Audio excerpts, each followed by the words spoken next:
Hello good morning guys, എല്ലാവർക്കും എൻ്റെ പുതിയൊരു വീഡിയോയിലേക്ക് സ്വാഗതം. Welcome to my new video. തുടക്കം സൂപ്പർ ആയിരിക്കണം എന്ന് പറയുന്ന മാതിരി തന്നെ രാവിലെ എഴുന്നേറ്റ് കഴിഞ്ഞാൽ ഉള്ള മൈൻഡ് പോലെ ആയിരിക്കും അന്നത്തെ ദിവസം ഫുള്ള്. നല്ല ഹാപ്പി ആയിട്ടാണ് രാവിലെ എഴുന്നേൽക്കുന്നതെങ്കിൽ നമുക്ക് അന്നത്തെ ദിവസം ഫുള്ള് ഉഷാറായിരിക്കും. അപ്പോൾ രാവിലെ എഴുന്നേറ്റ് ബ്രേക്ക്ഫാസ്റ്റിൻ്റെ പരിപാടി നോക്കാം. ഇന്ന് രാവിലെ പെട്ടെന്ന് കഴിയുന്ന ഒരു ബ്രേക്ക്ഫാസ്റ്റ് ചിന്തിച്ചപ്പോൾ ബർഗറിൻ്റെ ബണ്ണ് ബാക്കിയുണ്ടായിരുന്നു. അപ്പോൾ അത് വെച്ചിട്ട് ഒരു എഗ്ഗും ബർഗറിൻ്റെ പാറ്റിയും വെച്ചിട്ടുള്ളൊരു ബ്രേക്ക്ഫാസ്റ്റ് ഉണ്ടാക്കാമെന്ന് വിചാരിച്ചു. അപ്പോൾ അങ്ങനെ അത് ഉണ്ടാക്കുകയാണ്. ബ്രേക്ക്ഫാസ്റ്റിൻ്റെ പരിപാടി ക്ഷടപട എന്ന് പറഞ്ഞ് കഴിഞ്ഞുകൊണ്ട് തന്നെ നമുക്ക് ലഞ്ചിൻ്റെ പരിപാടിയിലേക്ക് കടക്കണം. അപ്പോൾ ലഞ്ചിൽ ഇന്ന് ഞാൻ തമ്മിൽ പറഞ്ഞ പോലെ കൂർക്കയാണ് കിട്ടിയിരിക്കുന്നത്. അത് ഞാൻ ഇതുവരെ ട്രൈ ചെയ്തിട്ടില്ലായിരുന്നു. പക്ഷെ കുറേ പ്രയാസപ്പെട്ടാണ് ഞാനിത് ക്ലീൻ ചെയ്തത്. കുറച്ച് മണ്ണൊക്കെ ഉണ്ടായിരുന്നു, അത് പോക്കിയെടുക്കാൻ കുറച്ച് പാടായിരുന്നു. പിന്നെയാണ് ഞാൻ യൂട്യൂബിലൊക്കെ സെർച്ച് ചെയ്ത് നോക്കുമ്പോൾ ഇത് ഇങ്ങനെ പല മെത്തേഡും ഇതിന് ക്ലീൻ ചെയ്യാനുണ്ടായിരുന്നു എന്നുള്ളത് മനസ്സിലായത്. പക്ഷേ കുഴപ്പമില്ല, എന്നാലും ഞാൻ ചെറിയ തോതിൽ ആ ഒരു മെത്തേഡെല്ലാം ട്രൈ ചെയ്തിട്ട് ക്ലീനാക്കി എടുത്തിട്ടുണ്ട്. ശരിക്കും പറഞ്ഞാൽ ഇത് എനിക്ക് ഇതുമായിട്ട് എങ്ങനെ ഉണ്ടാക്കി കഴിഞ്ഞാലും എനിക്ക് കഴിക്കാൻ ഇത് ഭയങ്കര ഇഷ്ടമാണ്. അതുകൊണ്ടാണ് മെയിനായിട്ട് ഞാനിത് വാങ്ങിക്കാൻ കാരണം ഞാൻ ഇതുവരെ ഉണ്ടാക്കിയിട്ടില്ല. കഴിച്ചിട്ടുണ്ടായിരുന്നു, പക്ഷേ എങ്കിൽ ഇതുവരെ ഉണ്ടാക്കിയിട്ടില്ല.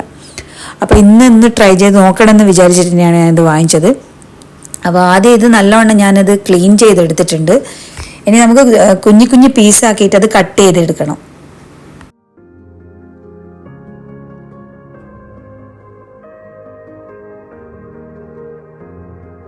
അപ്പോൾ ഇങ്ങനെ ഞാൻ കട്ട് ചെയ്ത് വെച്ചിട്ടുണ്ട്. എന്നതിന് ശേഷം നമുക്ക് ഇതിലേക്ക് ഇനി മുളക് പൊടി, മഞ്ഞൾപ്പൊടി, ഉപ്പ് ഇട്ടിട്ടൊന്ന് വേവിച്ചെടുക്കണം. ഈ ടൈമിൽ കുറച്ച് പരിപാടി എന്ന് പറഞ്ഞു കഴിഞ്ഞാൽ കുറച്ച് പാത്രങ്ങൾ കഴുകണം. അപ്പോൾ അത് വേവട്ടെ, നമുക്ക് പാത്രങ്ങൾ കഴുകാം. കൂർക്ക വേവുന്ന ടൈമിൽ നമുക്ക് എന്തൊക്കെ ചെയ്യാൻ പറ്റും, ക്ലീനിങ് ഉണ്ട്, അങ്ങനെയുള്ള പരിപാടികളെല്ലാം പെട്ടെന്ന് ചെയ്യാൻ നോക്കാം. കൂർക്ക ടൈം എടുക്കുന്നതാണ് എനിക്ക് തോന്നുന്നത്. ഞാൻ ഫസ്റ്റ് ടൈം ഉണ്ടാക്കുന്നതുകൊണ്ട് എനിക്ക് വലിയ ഐഡിയ ഇല്ല, അതുകൊണ്ട് ഇടയ്ക്ക് വന്നിട്ട് നോക്കണം. അപ്പോൾ ഒരു കുറച്ച് ഓവർ വെള്ളമല്ല, എന്നാൽ മീഡിയം സെയിം അളവിൽ വെള്ളം വെച്ചിട്ട് ഞാൻ വേവിക്കാൻ വെച്ചിട്ടുണ്ട്, ഒരു ലോ ടു മീഡിയം ഫ്ലെയിമിലിട്ടിട്ട്. ഓക്കെ, അപ്പോൾ അത് ഇടയ്ക്ക് വന്നിട്ട് നോക്കാം.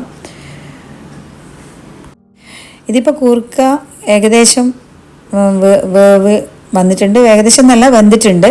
ഇനി നമുക്ക് ഈ പാനിൽ തന്നെ നമുക്ക് അടുത്ത ഉള്ളിയും അങ്ങനെയുള്ള സംഭവങ്ങളെല്ലാം വഴറ്റിയെടുക്കണം. അതുകൊണ്ട് ഞാൻ പാത്രം കഴുകൽ ഒഴിവാക്കേണ്ടത് കൊണ്ട് മാത്രം ഇത് അടുത്ത കൂർക്ക ഈ പാനിൽ നിന്ന് മാറ്റിയതിന് ശേഷം നമുക്ക് ഈ പാനിൽ തന്നെ കുറച്ച് കടുകും അങ്ങനെയുള്ള കറിവേപ്പില, പച്ചമുളക്, ഉള്ളി അതൊക്കെ ഇട്ടിട്ടൊന്ന് വറവ് കഴിക്കണം.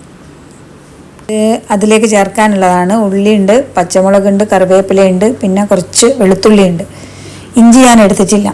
നിങ്ങൾക്ക് വേണമെന്നുണ്ടെങ്കിൽ ഈ കൂർക്കയിൽ കുറച്ച് അധികം വേണമെന്നുണ്ടെങ്കിൽ കുറച്ചും കൂടി മഞ്ഞൾപ്പൊടിയും മുളക് പൊടിയൊക്കെ കൂടുതലായി ചേർക്കാം. ഞാനൊരു ലൈറ്റായിട്ടാണ് ഇട്ട് കൊടുത്തത്. ബാക്കിയുള്ള കാര്യങ്ങളെല്ലാം നമ്മൾ വറവൊക്കെ ഉണ്ടാക്കുന്ന പോലെ തന്നെ, ഉപ്പേരി, വറവ് അതൊക്കെ ഉണ്ടാക്കുന്ന പോലെ തന്നെ ഉള്ളി വഴറ്റിയതിന് ശേഷം ഈ നമ്മൾ വേവിച്ച് വെച്ചിട്ടുള്ള ഈ കൂർക്ക ഇതിലേക്ക് ഇട്ട് മിക്സ് ആക്കണം. വേണമെന്നുണ്ടെങ്കിൽ ഈ ടൈമിൽ നിങ്ങൾക്ക് മഞ്ഞൾപ്പൊടിയും ഉപ്പും മുളക് പൊടിയൊക്കെ ഈ ഉള്ളിയിലും ചേർത്ത് കൊടുക്കാം. പക്ഷെ ഞാനത് ചെയ്തിട്ടില്ല. എനിക്ക് ഈ കൂർക്കേൻ്റെ ഫ്ലേവർ അങ്ങനെ തന്നെ കിട്ടേണ്ടതിനെ കൊണ്ട് കൂടുതൽ മസാലപ്പൊടികൾ ഞാൻ ചേർത്തിട്ടില്ല, ആ ഒരു ടേസ്റ്റ് കിട്ടാൻ വേണ്ടിയിട്ട്. അതുകൊണ്ട് ഇതിൽ ഞാൻ ഉപ്പ് മാത്രം ഇട്ട് കൊടുത്തിട്ടുണ്ട്. അതിന് ശേഷം നമ്മൾ കൂർക്ക എടുത്തിട്ട് ഇതിൻ്റെ മിക്സ് ആക്കിയിട്ട് ചെയ്യണം. ഇനി ലാസ്റ്റ് ഇതിലേക്ക് നമുക്ക് സാധാ വറവിലിടുന്ന പോലെ തന്നെ ഒരു പിടി തേങ്ങ കൂടെ ചേർത്ത് നല്ലോണം ഒന്ന് മിക്സ് ആക്കി എടുക്കാം. ഇപ്പോൾ കൂർക്ക തന്നെ നമുക്ക് ഇങ്ങനെ തന്നെ ഉണ്ടാക്കണമെന്നില്ല, പല മെത്തേഡിൽ ഉണ്ടാക്കാം. പക്ഷേ ഞാനിത് ചോറിന് വറവാക്കിയിട്ടാണ് ഉണ്ടാക്കിയത്.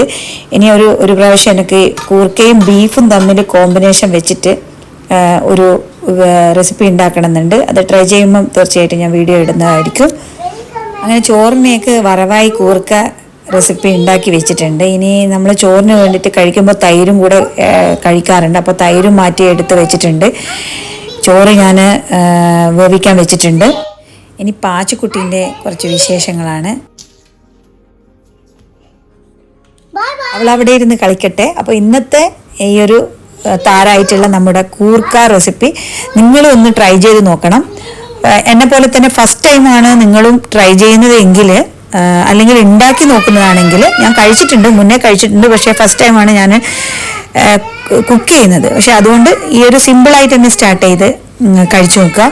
ഇത് അടിപൊളിയാണ്, ചോറിനൊക്കെ വറവാക്കി കഴിക്കാൻ അടിപൊളിയാണ്. പിന്നെ പതുക്കെ നമുക്ക് ബീഫിലൊക്കെ ഇട്ടിട്ട് മിക്സ് ആക്കിയിട്ടൊക്കെ പുതിയ റെസിപ്പി ആക്കി ഉണ്ടാക്കാം. അപ്പോൾ ഇന്നത്തെ നമ്മുടെ ചോറിൻ്റെ വിഭവം എന്ന് പറയുന്നത്, ചോറിനോട് കഴിക്കാൻ കുറച്ച് പരിപ്പ് കറി ഉണ്ടായിരുന്നു, അതുണ്ട്. പിന്നെ മത്തി മുളകിട്ടിട്ടുണ്ട്. പിന്നെ നമ്മുടെ മെയിൻ താരമായിട്ടുള്ള കൂർക്ക റെസിപ്പിയും ഉണ്ട്. പിന്നെ കൂടെ ഞാൻ വെച്ചിട്ടുള്ള തൈരും. അപ്പോൾ ഗൈസ്, ഇനി എന്ത് പറയാനാ, ഞാൻ വേഗം പോയി ചോറ് തിന്നിട്ട് വരാം. അടുത്ത വീഡിയോസുമായി കാണുന്നത് വരെ ബൈ ബൈ.